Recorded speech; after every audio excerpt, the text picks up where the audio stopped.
Jewish summer camps in Canada are being targeted by an anti-Israel boycott campaign, raising questions for families, community leaders, and camp directors. A coalition of pro-Palestine groups wants to cripple the camps over their support for Israel and their hiring of Israeli staffers.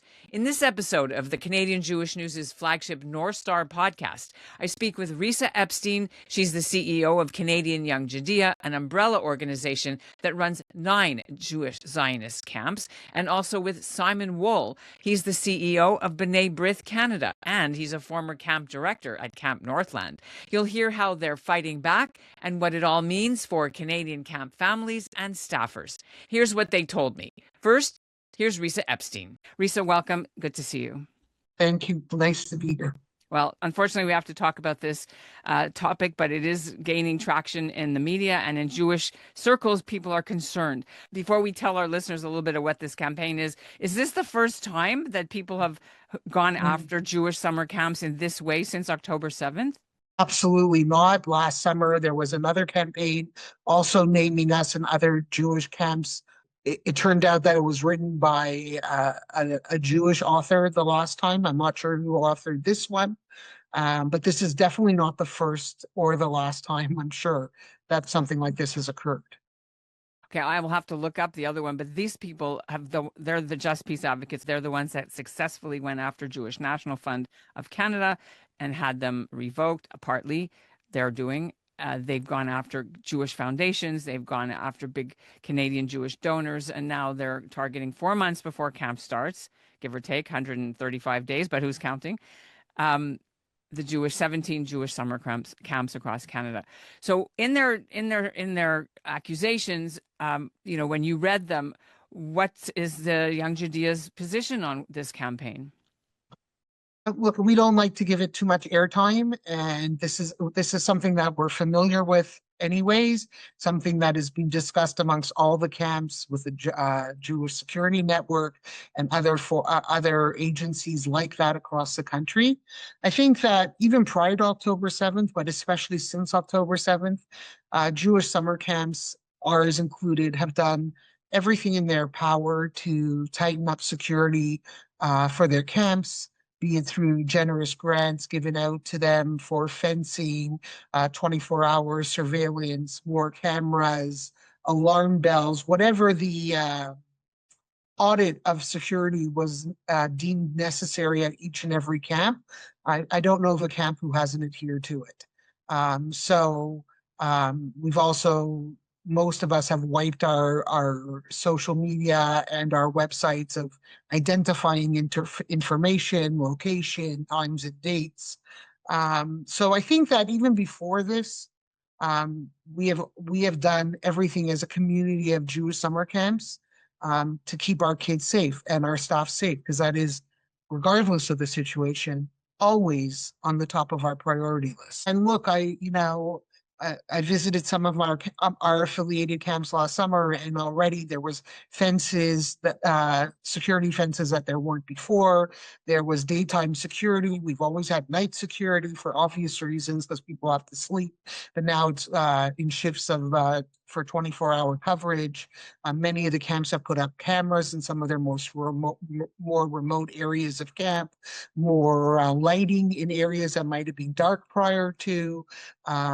And taking their security protocols very seriously when it comes to people entering and leaving their camp. When you look at the broader allegations saying that the programming is Zionist and anti-Palestinian, racist, because of some of the programs that are being done by camps, does that mean that your camps are going to change their programming? So definitively no. Canadian Judaea is a Zionist youth organization, and we say that proud and strongly. Zionism, it has clear definitions, but how you experience your Zionism or educate Zionism comes in a multi-focus lens. There isn't one view of a Zionist or one political view or one agreement, even though sometimes the loudest voice in the room wins.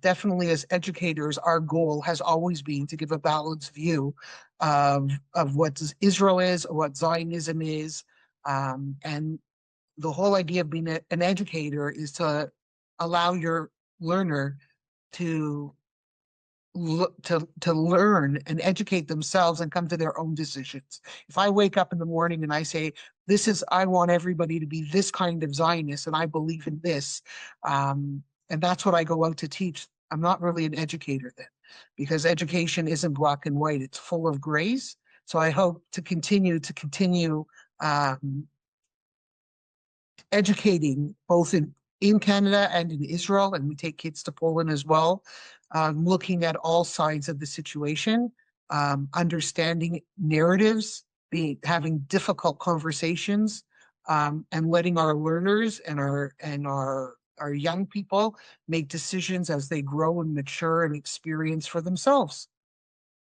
They went after specifically the fact that some staffers have had service in the IDF in some camps. How does the system respond to this kind of thing? And secondly, is this going to discourage Israeli kids from coming to be staffers with this pressure? I Have you don't think heard any so. already I mean, impact? it's been sad that in the last 2 years, when the situation in Israel has been so upsetting, and so unsafe for so many Israelis, that some of them are phoning us and going, "Are you okay in Canada?" And you feel like saying, "Yeah, we're fine. We don't have Iran bombing us, and our people running to bomb shelters." But that's the reality. The situation has clearly changed, where Israelis are concerned for Canadian Jews or Jews globally and their safety. I think that we educate our kids, and I think that we educate our families as well, that almost every Israeli citizen is drafted into the army at the age of 18, male or female, and they have to do their service accordingly. And I don't think that that would stop us from bringing these young people in. I know it will not stop us from bringing these young people in, and it also allowing them to explore their story with our community. And I don't think any of our young Israelis who work for us, either through the Sokhnut, which is a Jewish agency that sends hundreds of summer shlichim to our camps, have any intention of stopping what they're doing. That is not the answer to this kind of fear mongering. The answer to fear mongering is staying on our message, being proud of who we are, and teaching our staff and our campers and our families about resilience, strength, and pride. Okay, on the other topic, which our listeners may remember, I brought it up earlier. This group that is now doing this particular campaign lobbied very hard for years to get Jewish National Fund's charity status revoked. And that is what they're trying to do for any government funding to any of these summer camps. Does your camps in your system get any government funding at all? And are they at risk of this?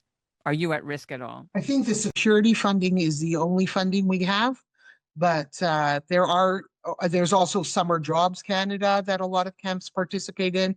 I don't know. We don't know who got accepted this year or not. It's too early in the year. And charitable status. Charitable statuses, I think, and I'm talking this way because Young Judaea has a charitable status as a scholarship fund. Many of our camps have their own charitable status.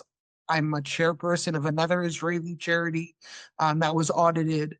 I think what we've learned is Revenue Canada or CRA is under an obligation. If they hear a complaint, a compliance complaint, they must follow up on it.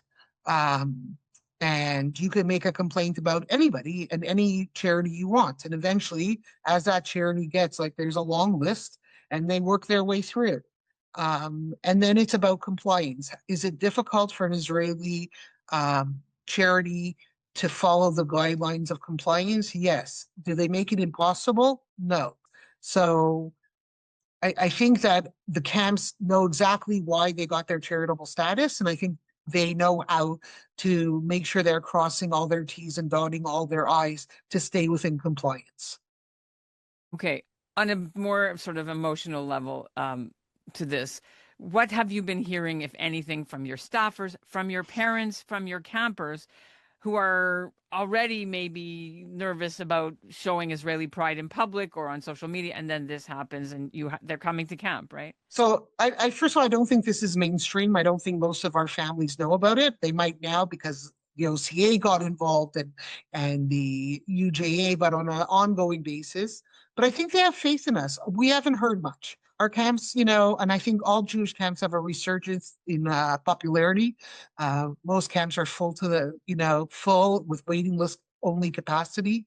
I think parents trust us with the most vulnerable of their possessions, which is their children, and they trust us to take care of them with a full heart. And, I was a camp director at Camp Solling for 13 years, and I used to say to my staff every summer, no matter what you think about a child who walks off that bus, remember, to the parent who sent it to us, it's their most precious possession, and we have to take care of it accordingly. And I think it's the same when it comes to their security because of hate, their emotional well-being, their physical well-being. I think our directors are up to the task, and I think families have a lot of faith in us and believe that we really put our care and mind into this. Are you going to be doing messaging at all to respond to this campaign?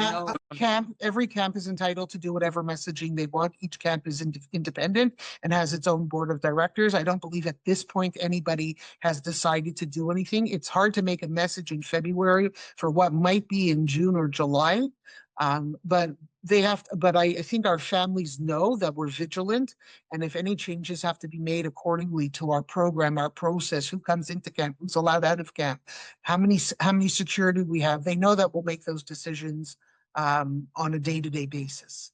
You mentioned the OCA, so let's quickly end on talking about that. The Ontario Camping Association, some of our listeners may have not seen this letter that was released maybe Thursday, Friday. Yeah. Were you involved in that at all? No. Okay. So the letter I think that letter came out because Joy Levy, the executive director of the OCA, who happens to be a Jew and a Zionist, was called out and viciously attacked in the article. And I think that the OCA came out in defense of their executive director, as they should. It was a very strong letter and a very welcome by many people in the community. Tell us about what you think other people should perhaps get out of this letter. Well, I think it has to be remembered that, Jews think that the only people involved in summer camping are Jews. Like, are there any other camps that aren't for Jews? Well, summer camping is a huge industry across this country and across North America. And most of the summer camps are not Jewish. And for the OCA that represents the majority of not Jewish camps and the minority of Jewish camps, to come out that strongly in support of the Jewish community, of Jewish camping, and of their executive director should all make us feel proud and very good about the Ontario Camping Association. Basically, we'll put the link to this letter in our show notes, but help me just in 30 seconds. What did the letter say? In case people don't see it. That it will not tolerate anti-Semitism, the hatred that's being spewed online against their employees or their affiliated summer camps, that they support our summer camps, and that the board of directors of the OCA will do everything in its power for the safety and security of all campers, including the Jewish community. They also supported the IRA definition of anti-Semitism, yes, which International Holocaust, which was also something. It's provincial policy, it's federal policy, but for the camp to. But it was very nice to see it in writing. It's been a long time coming, and I was very happy to see that. Okay, is there anything else you want our listeners, campers, parents, and alums to hear? I just think, I can't talk on behalf of all the camps, but I hope parents listen closely. I represent a lot of summer camps. That there is nothing more important to any director, even the ones I don't know, than the safety and security of their campers and their staff, and that they have to have faith with us and the boards that dictate what we do, that we are doing everything in our power to ensure that this summer goes without a hitch, that every camper comes and leaves happy and fulfilled and engaged. Okay, well, we'll be watching and we'll be in touch again. Thank you for being with us on the CJN's North Star podcast. Risa. Thank you. Have a good day. B'nai Brith Canada has been called in to help the Ontario Camps Association deal with this boycott campaign. The association's executive director, Joy Levy, was personally targeted in this Just Peace Advocates boycott campaign. They dug into her social media posts and her photographs as part of their efforts to smear her as a Zionist, pro-Israel, anti-Palestinian racist. Simon Wolle joins me now. Welcome to the CJN North Star. Thanks for having me, Ellen. Well, I'm having you because the issue blew up over the last few days of this targeted, I would say it's a BDS boycott, but I'm wondering how B'nai Brith sees this campaign to defund in terms of federal funding and decertify Jewish summer camps. Yeah, well, this is just another example of the ongoing insidious campaigns that are out there to really collectively punish the Jewish people, to demonize and delegitimize Israel, Jewish Canadians, and affiliations for foreign geopolitical conflicts and how they impact Canadians at home. How did you hear about this first? I heard about this first, like many people, by lots of concerned community members bringing it forward and saying, I've seen this, what are we going to do about it? And what is B'nai Brith saying to do about it, if anything? Well, we've been in direct contact with the Ontario Camps Association, and we were engaged in that capacity as a national human rights organization. We have expertise in combating anti-Semitism specifically, and part of our role is to help institutions respond to any type of hate-related incident, and that's the role that we've been playing here so far. And part of the advice that we're giving them is to speak with clarity and to speak with courage, which, based on the statement that I saw the OCA recently release, I believe they've done. Let's remember that this particular incident, it wasn't in response to anything that the OCA said or did. This particular incident was something that was unprovoked. It was an organized campaign specifically targeting Ontario summer camps. What is it that they have to learn to do in order to, combat talking points or? Yeah, I think it's really important that everybody in any leadership position gets educated on not only understanding anti-Semitism from a historical point of view, but also the nuances of the newest form of contemporary anti-Semitism, which is masked as anti-Zionism. It's also important that people understand that our country has adopted the IRA definition, working definition of anti-Semitism. When an organization tries to target the IRA definition of anti-Semitism as a reason why an organization is doing something wrong. In other words, by saying that because an organization supports the IRA definition, they're doing something wrong, we have an inherent problem, given the values that our country, and in this particular case, the province of Ontario, has also chosen to adopt. Right. So just for our listeners to bring you in on the context, the Ontario Camps Association has a strong support for the IRA definition, which many anti-Zionist and anti-Israeli groups say is anti-Palestinian racism, just so we know. But it is a federal law since 2019. So you are speaking to me with sort of a hat and a half because you spent many years as a camp director. What does it feel like?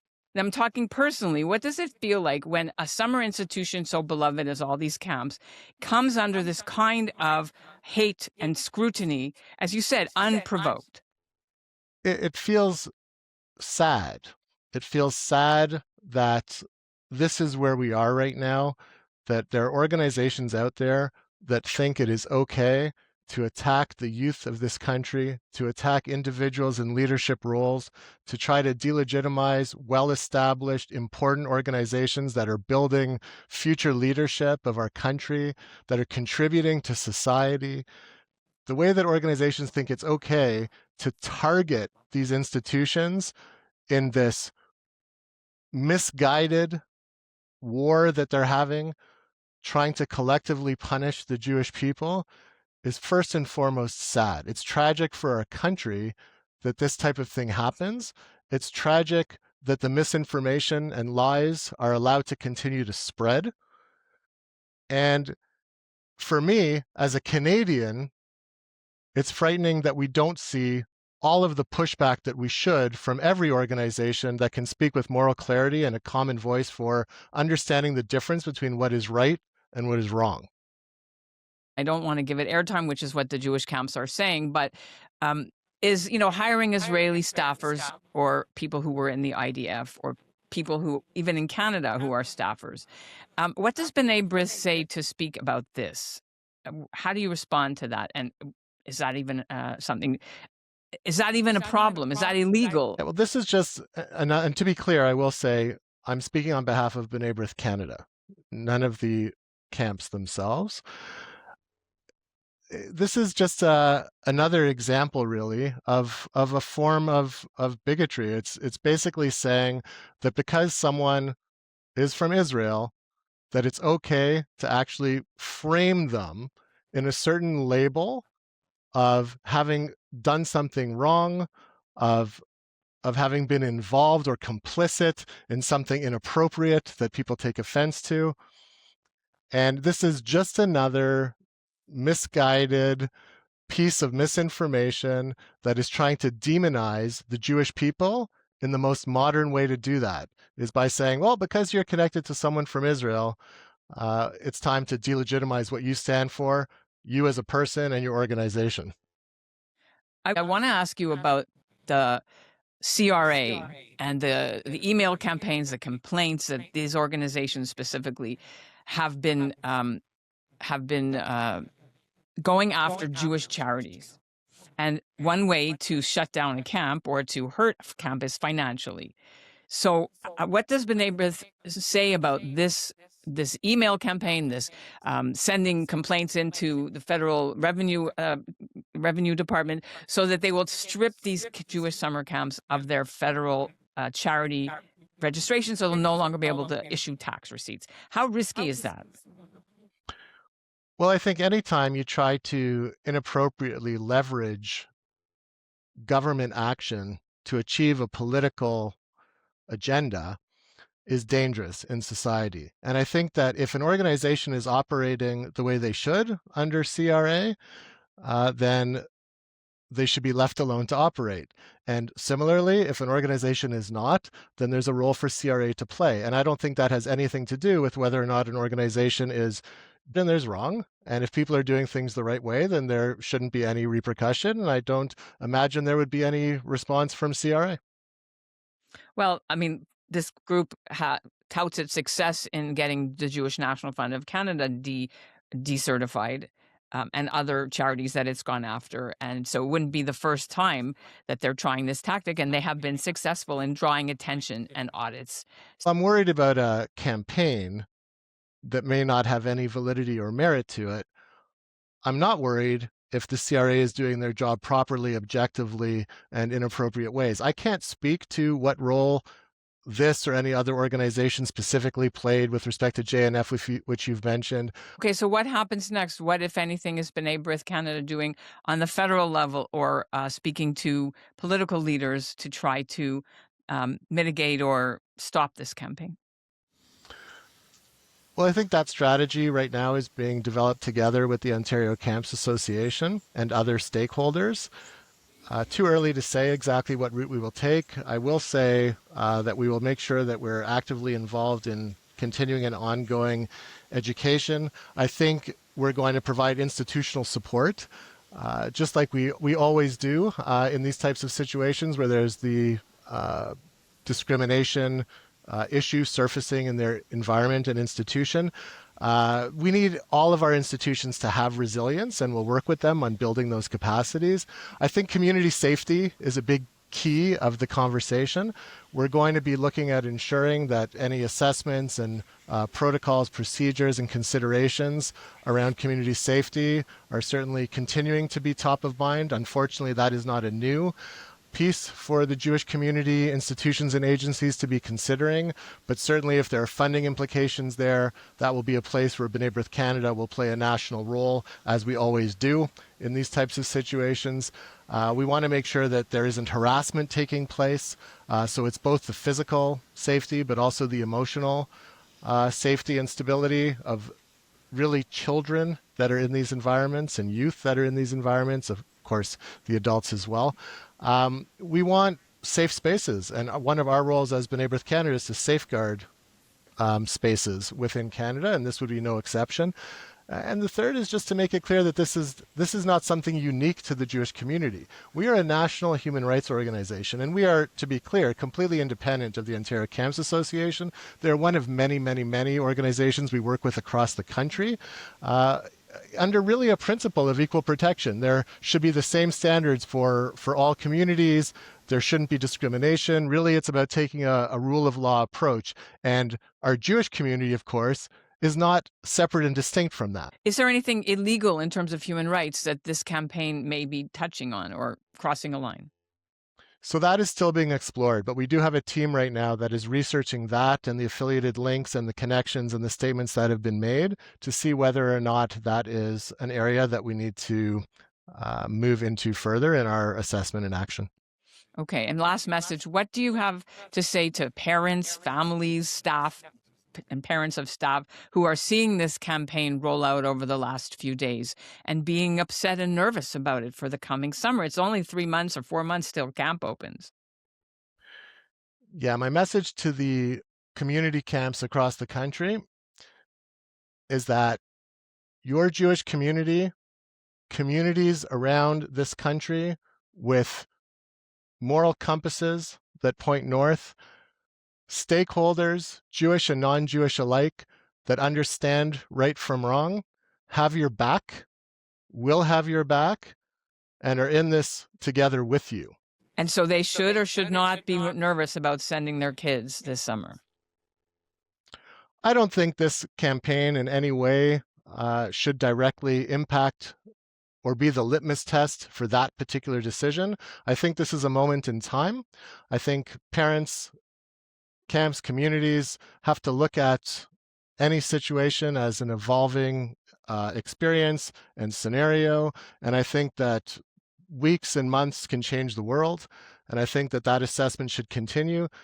This moment in time, I don't think should be the decision maker, in my opinion, for anyone today. Well, Simon will be keeping tabs on this story, of course, as it rolls out. And thank you very much for sharing B'nai Brith Canada's perspective on it. I'm sure a lot of parents are very, very interested in hearing more as they, start getting their camp lists for packing and all that. So thanks a lot for joining us on the CJN's North Star.